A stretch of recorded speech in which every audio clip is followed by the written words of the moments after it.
Welcome students, welcome to Manabadi videos. NTA JEE నుంచి కొత్త update ఒకటైతే రావడం జరిగింది. ఎవరికైతే ఎన్టీఏ నుంచి జేఈ నుంచి మీకు ఫోన్ కాల్ కానీ ఈమెయిల్ కానీ వస్తే, ఫోన్ ఆర్ ఈమెయిల్ కానీ వస్తే అలాంటి వాళ్ళు ఖచ్చితంగా వాళ్ళ ఫోటోని అప్లోడ్ చేయాలి.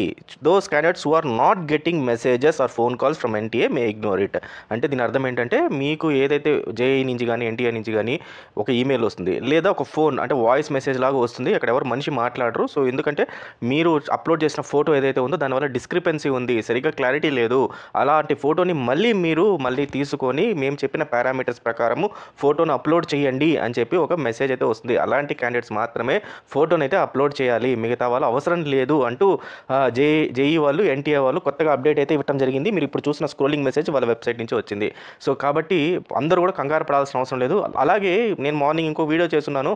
దాంట్లో ఏంటంటే మీరు ఖచ్చితంగా లాగిన్ అయిన తర్వాత లాగిన్లో పైన మీకు ఎడిట్ ఆప్షన్ అనేది ఒకటి ఉంటుంది. ఆ ఎడిట్ ఆప్షన్ కనపడిన వాళ్ళు మాత్రమే చేయాలి, మిగతా వాళ్ళు కూడా అవసరం లేదు. సో ఇన్ని రకాలుగా మీరు చెక్ చేసుకొని మీరైతే ఏదన్నా ఉంటే ఫోటోను అప్లోడ్ చేసుకోండి.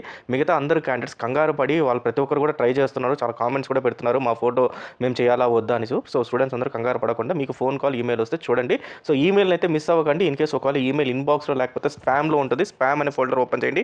స్పామ్ అనే ఫోల్డర్లో దొరికితే మీరు ఆ ఈమెయిల్ ప్రకారం అయితే చేయండి. సో ఎక్కడైతే మిస్ అయితే అవ్వకండి. ఫోన్ నెంబర్స్ కూడా మీది ఇచ్చారా లేకపోతే మీ ఫాదర్ మీ పేరెంట్స్ వాళ్ళది ఇచ్చారా చెక్ చేసుకోండి. సో వాళ్ళు కూడా అడగండి. ఇన్ కేసు వాళ్ళకి ఏదైనా వాయిస్ లాగా వస్తుంది కాబట్టి, ఆటోమేటెడ్ వాయిస్ లాగా కాబట్టి వాళ్ళు ఇగ్నోర్ చేశారేమో. కాబట్టి ఒకసారి ఫోన్ లాగ్ కూడా చెక్ చేయండి, కాల్ లాగ్, ఇన్కమింగ్ కాల్స్ అన్ని కూడా. సో చెక్ చేసుకొని దాని ప్రకారం మీరు రియాక్ట్ అవ్వండి. లేదా మీరు డైరెక్ట్గా వెబ్సైట్కి వెళ్ళి మీరు మీ ఐడి అండ్ పాస్వర్డ్తో లాగిన్ అయ్యానా మీరు అప్లోడ్ చేయడానికి అయితే ట్రై చేయండి. ఎక్కడైతే ఇగ్నోర్ అయితే చేయకండి, ఎందుకంటే రేపు లాస్ట్ డేట్, రేపు రాత్రి 12 o'clock వరకు ఉంటుంది లాస్ట్ డేట్, అంతవరకు తర్వాత ఉండదు.